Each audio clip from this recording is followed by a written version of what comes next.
Hello friends, welcome to target for IQ. Uttarakhand APO का exam आपका कल कंप्लीट हो गया है, तो आज मैं आपको क्वेश्चंस एक बार सॉल्व कराने आई हूँ और हम लोग उत्तराखंड एपीओ के क्वेश्चंस को बारीकी से देखेंगे, उसके अप्रोप्रिएट आंसर्स को देखेंगे, जो कि आपके आने वाले एग्ज़ाम के लिए भी इम्पॉर्टेंट हो सकता है। खासकर जो आरजेएस दे रहे हैं वो आईपीसी, सीआरपीसी और एविडेंस के क्वेश्चंस कुछ यहाँ से देख सकते हैं। आप उत्तराखंड एपीओ में भी एक दो क्वेश्चन आपको यहाँ पे मिलेगा जो एचजेएस में पूछा गया था। तो हर एग्ज़ाम में आपको कहीं ना कहीं कुछ कुछ क्वेश्चंस का सिमिलैरिटी या पैटर्न का पता चलता है। तो जो लोग अपकमिंग एग्ज़ाम देने वाले हैं या जो लोग उत्तराखंड एपीओ दे के आए हैं, वो अपना आंसर मैच करना चाह रहे हैं, तो वो ये वीडियो को देख सकते हैं। अंत तक बने रहिएगा, बहुत फास्ट मोड पे हम लोग इसको सॉल्व करने की कोशिश करेंगे। आपका क्वेश्चन फर्स्ट है, nothing is an offence which is done by a person who at the time of doing it was of unsound mind. Unsound mind का सेक्शन आपको 84 आईपीसी में है। तो अगर उसको नेचर ऑफ द एक्ट के बारे में नहीं पता है तो वो कोई ऑफेंस नहीं करता है, क्योंकि वहाँ पे उसका इंटेंशन या जो मेंस रिहा है वो फॉर्म नहीं होगा। सेकेंड ऑप्शन आपका एक्सटॉर्शन का इलस्ट्रेशन से लिया गया है, डायरेक्ट इलस्ट्रेशन से। सेक्शन 383 में एक्सटॉर्शन दिया गया है। 3 देखिएगा, यहाँ पे ए जो है वो बी को उकसाता है कि तुम जाके डी का मर्डर कर दो। बी जो है वो स्टैब कर देता है, ठीक है, और डी रिकवर कर लेता है वुंड से, तभी बी ए जो है वो अबेटमेंट के लिए रिस्पॉन्सिबल होगा। इसका ऑप्शन सी हो जाएगा सही। ये आप सेक्शन 108 के इलस्ट्रेशन में इसको देख सकते हैं। यहाँ पे हालांकि अबेटमेंट किस चीज़ का है इसके बारे में नहीं पूछा गया है, लेकिन अबेटमेंट अगर पूरा ऑप्शन भी रहता तो अबेटमेंट टू मर्डर इसका आंसर करेक्ट हो जाता। सेक्शन ये 4 देखिए आप। 4 आपका ये भी इलस्ट्रेशन से लिया गया है, रॉन्गफुल कन्फाइनमेंट, क्योंकि इसमें चारों तरीके से चारों दिशा में जाने की अनुमति नहीं है, वो बाहर फायर आर्म लेके बैठा हुआ है। अगेन इलस्ट्रेशन से क्वेश्चन है, रॉन्गफुल कन्फाइनमेंट यहाँ पे लग जाएगा। ये डायरेक्ट क्वेश्चन है आपका सेक्शन का। रॉयटिंग जो है अगर डेडली वेपन के साथ किया गया तो सेक्शन 148 इसका करेक्ट आंसर हो जाएगा। क्वेश्चन 6 देखिए, कॉन्स्पिरेसी के लिए मिनिमम कितने परसेंट चाहिए, तो 2% चाहिए। कॉन्स्पिरेसी सेक्शन ये आपका अगर आप बात करें कितने मिनिमम लोगों के लिए वाला क्वेश्चन, तो आपका कॉमन इंटेंशन कॉन्स्पिरेसी दो दो लोग इम्पॉर्टेंट है इसमें, मिनिमम पर्सन। अगर आप बात करें अनलॉफुल असेंबली की, तो वहाँ मिनिमम पर्सन कितने हो जाते हैं, 5 हो जाते हैं। अनलॉफुल असेंबली अगर वॉयलेंट हो गया तो उसको रॉयटिंग कहते हैं, इसीलिए रॉयटिंग में भी 5 लोगों का इम्पोर्टेंस है। फिर आपका रॉबरी डकैती में, डकैती अगर रॉबरी 5 लोग कर रहे हैं तो उसको डकैती कहते हैं, लेकिन रॉबरी के लिए कितने लोग चाहिए तो वो मिनिमम पर्सन वहाँ पे नहीं दिया हुआ है, ये बात ध्यान में रखिएगा। 7 देखिए, 7 में आपको डिफेमेशन के केस में सेल्फ डिफेंस जो है वो डेथ तक नहीं कॉज कर सकता है, डेथ आप नहीं कर सकते किसी को डिफेमेशन करने के लिए। आपका सेक्शन 100 में आपको दिया हुआ है कि कब कब डेथ तक एक्सटेंड हो सकता है, उसमें 7 क्लॉजेज आपको दिए हुए हैं, वो आप देख सकते हैं। लाइफ इम्प्रिजनमेंट का मतलब होल लाइफ होता है। क्वेश्चन 9 में थोड़ा कन्फ्यूज़न है, कुछ लोग कह रहे हैं कि डाउरी डेथ कहा जा सकता है, कि डाउरी डेथ के केसेस को रिड्यूस करने के लिए उनसे रिलेटेड आप क्रुएल्टी का सेक्शन 498A में कहते हैं, लेकिन मेरे हिसाब से यहाँ पे आंसर नन ऑफ दीज होगा, क्योंकि क्रुएल्टी के रिस्पेक्ट में अगर देखें तो यहाँ पे कोई भी ऑप्शन जो है मीट नहीं कर रहा है। क्वेश्चन 10 देखिए, यहाँ पे आपको डायरेक्ट सेक्शन से क्वेश्चन है, सेक्शन 78 आईपीसी में दिया गया है कि जजमेंट या ऑर्डर ऑफ कोर्ट के द्वारा अगर कोई निर्देश दिया गया है तो उसके पालन को करने के लिए अगर आप कुछ कर रहे हैं तो वो आपका ऑफेंस के कैटेगरी में नहीं आता है। वॉलेंट्री थ्रोइंग और अटेम्प्टिंग टू थ्रो इसे 326B में आएगा आपका।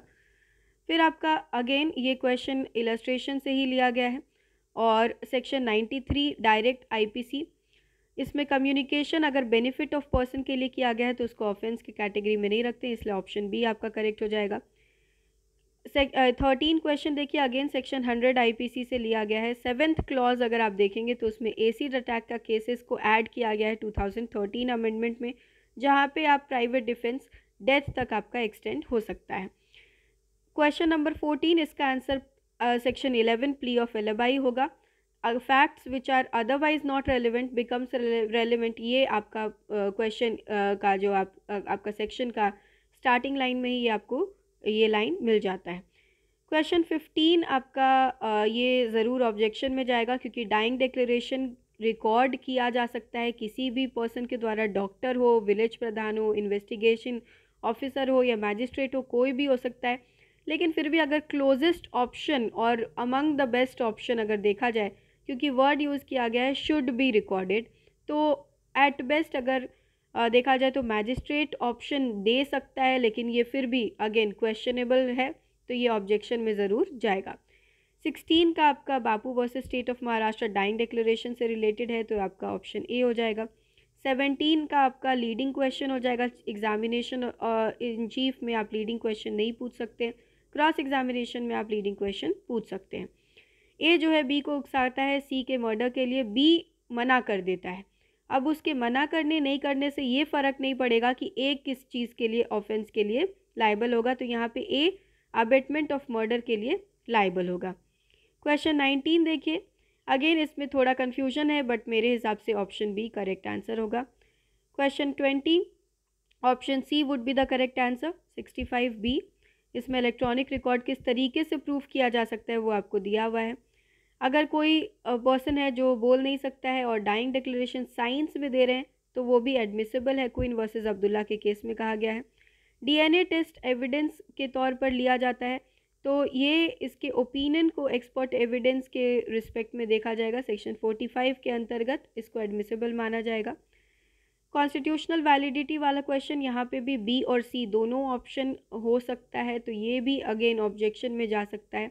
वैसे क्लोजेस्ट ऑप्शन मेरे हिसाब से नंदरी सतपथी वर्सेस पीएल धानी हो सकता है। स्टेट ऑफ यूपी और वर्सेस देवमन उपाध्याय भी आपका रेलेवेंट केस है। दोनों ही ऑप्शन जिन्होंने मार्क किया है, वेट करिए आंसर की का। 24 सेकेंडरी एविडेंस हो जाएगा। 25 Palvinder Kaur versus state confession का केस है ये।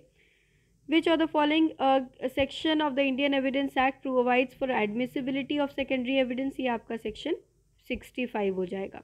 पब्लिक डॉक्यूमेंट कौन है, तो पोस्टमार्टम रिपोर्ट पब्लिक डॉक्यूमेंट के कौन नहीं है, तो पोस्टमार्टम रिपोर्ट आपका पब्लिक डॉक्यूमेंट की कैटेगरी में नहीं आता है। हालांकि बहुत सारे ऐसे भी केसेस हैं जिसमें रजिस्टर्ड सेल डीड को भी पब्लिक डॉक्यूमेंट नहीं कहा गया है, बट अगेन ये क्वेश्चनेबल हो सकता है from the point of view of different and divergent cases, but best option मेरे हिसाब से पोस्टमार्टम रिपोर्ट होगा। सेक्शन ये 28 क्वेश्चन नंबर आपका आर.एम. मलखानी के केस से लिया गया है, जिसमें टेप रिकॉर्डेड कॉन्वर्सेशन को रेलेवेंट फैक्ट माना गया है। रेलेवेंट एविडेंस इसमें कैटेगरी में रखा गया है सेक्शन 6, 7, 8 के अंतर्गत। 29 क्वेश्चन पब्लिक डॉक्यूमेंट कहाँ डिफाइन किया गया है, 74 में डिफाइन किया गया है, और 75 में आपको प्राइवेट डॉक्यूमेंट डिफाइन किया गया है। इलेक्ट्रॉनिक सिग्नेचर से रिलेटेड प्रिजम्पशन सेक्शन 85 बी में। सेक्शन ये 31 क्वेश्चन आपका 106 एविडेंस एक्ट से लिया गया है, जिसमें कि आपको ए जो है वो रेलवे टिकट के बिना ट्रेवल कर रहा है, तो ये उसके नॉलेज में है ये चीज़, तो उसके पास अक्यूज्ड के पास ही ये बर्डन हो जाएगा कि उसको प्रूफ करना है। पकाला नारायण स्वामी का केस जो है वो प्रीवी काउंसिल से का जजमेंट है, तो इसमें ऑप्शन बी करेक्ट हो जाएगा। सेक्शन 14 में मोटिव वर्ड कहीं पे भी आपको नहीं मिलेगा, तो 33 का ऑप्शन डी हो जाएगा।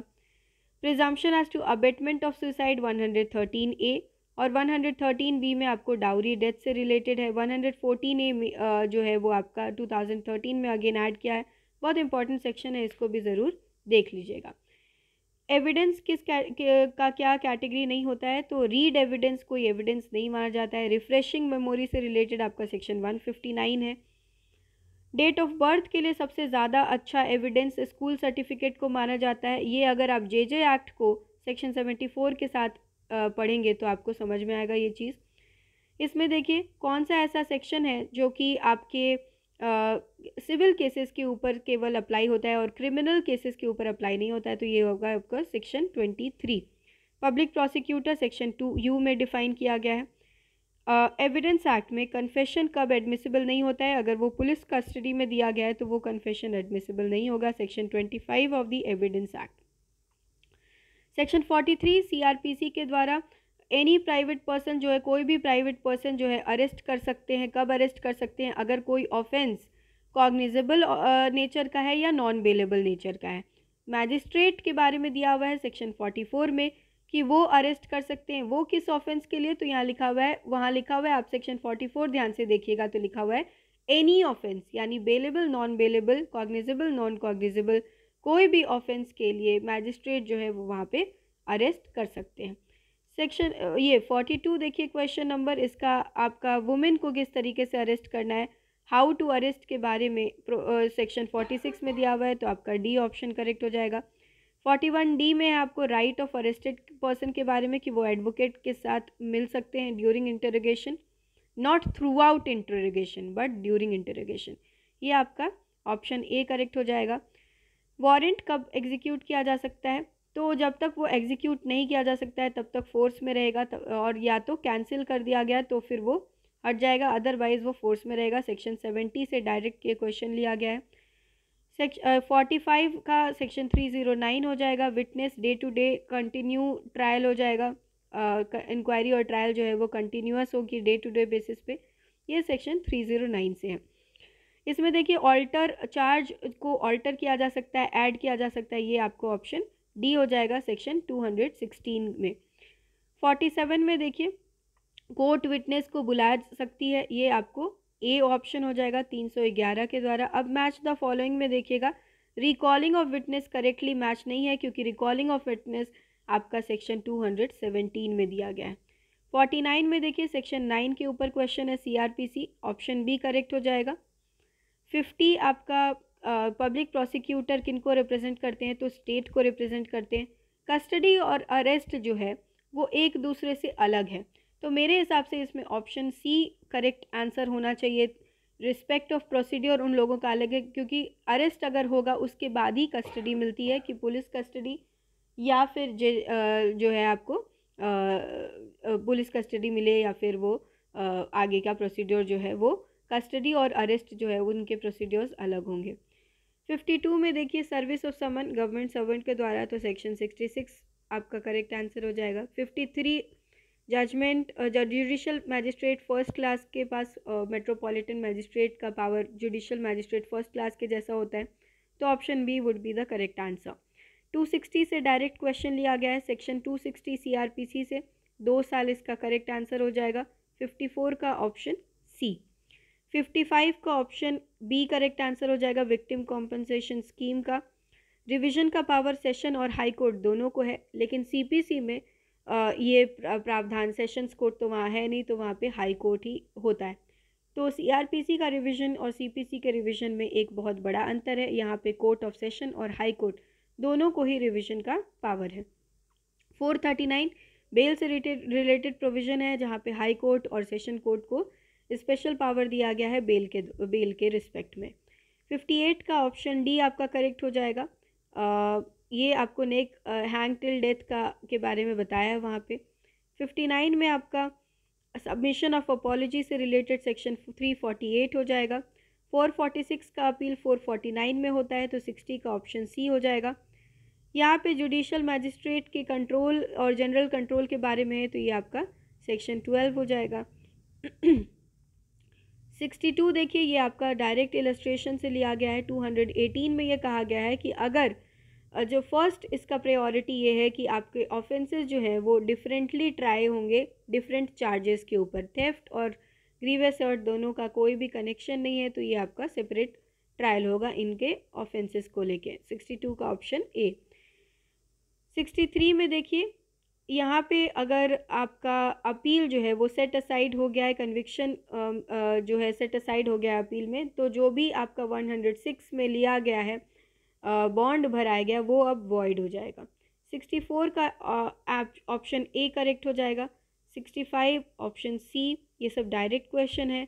66 डी हो जाएगा आपका ऑप्शन।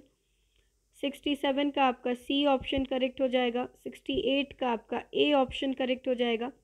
69 का judgment will be considered merely as an opinion, अगर जज डाई कर जाते हैं after writing judgment but before delivering it, तो ये आपका डी ऑप्शन करेक्ट हो जाएगा। 70 का आपका 70 का डी हो जाएगा, 71 का भी बी हो जाएगा, 72 का आपका डी हो जाएगा, 73 का आपका सी हो जाएगा, 74 का आपका ए हो जाएगा, 75 का आपका डी हो जाएगा, 76 का आपका सी हो जाएगा, 77 का आपका बी हो जाएगा, 78 का आपका ए हो जाएगा, 79 का आपका ए हो जाएगा, 80 का आपका बी हो जाएगा डायरेक्ट सेक्शन क्वेश्चन, 81 का आपका डी हो जाएगा। 320 में आपको कितने तरीके के ऑफेंस हैं जो ग्रीवियस में आते हैं, तो डी हो जाएगा इसका ऑप्शन। 82 का ए हो जाएगा, 83 का आपका बी हो जाएगा, 84 का सी हो जाएगा, 85 D again direct illustration based question, 86 ये मिसचीफ है क्योंकि एक पर्सन को रॉन्गफुल लॉस हो रहा है लेकिन उससे किसी को रॉन्गफुल गेन नहीं हो रहा है, इसीलिए ये थेफ्ट नहीं है, चीटिंग का कोई सवाल नहीं है, डकैती का कोई सवाल नहीं है, तो 86 का आपका बी हो जाएगा। 87 अनलॉफुल असेंबली अगर वॉयलेंट हो गई तो उसको हम रॉयटिंग कहते हैं। 88 आपका डायरेक्ट क्वेश्चन डी हो जाएगा। 89 359 से आपको लिया गया है आईपीसी में, मेल का एज होना चाहिए 16 ईयर्स, फीमेल का एज होना चाहिए 18 ईयर्स एंड बिलो, तभी kidnapping by lawful guardianship from lawful guardianship संभव है। 90 में आपको थोड़ा कन्फ्यूजन है, वेट करिए इसका आंसर के लिए। 91 आपका ए हो जाएगा, 92 आपका डी हो जाएगा, 93 आपका सी हो जाएगा। बहुत ही अच्छा क्वेश्चन था 93।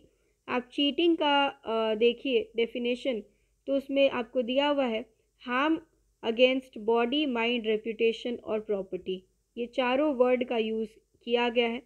अनलॉफुल असेंबली में मिनिमम मेंबर जो है कितने होंगे, 5 होंगे। रॉबरी कब डकैती हो जाती है, जब 5 या 5 से ज़्यादा लोग सम्मिलित हो जाते हैं। 96 आपका सी हो जाएगा, 300 के ही डेफिनेशन से आपको लिया गया है डायरेक्टली। 97 ए हो जाएगा, 98 बी हो जाएगा, 99 आपका सी हो जाएगा और 100 आपका सी हो जाएगा।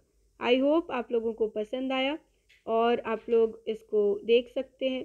मेरे हिसाब से मैंने जस्टिफाई किया है अपने ऑप्शंस को।